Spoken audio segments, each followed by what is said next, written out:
ৰাতিপুৱা মণিপুৰৰ পৰা ফোন কৰিছিল দেউতাৰ লগৰে তাৰে হেডকোৱাৰ্টাৰৰ পৰা ফোন কৰি জনাইছিল যে তোমাৰ দেউতা শ্বহীদ হৈছে এনেকৈ ৰাতি উগ্ৰপন্থী সোমাই কিনে গুলীচালনা কৰিছিল।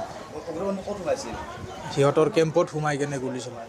তেওঁৱে চলিছিল আৰু তেওঁৰ লগত আৰু এজন নেকি হোৱা বুলি শুনিছোঁ, আৰু দুজন আঘাতপ্ৰাপ্ত হৈছে মানে।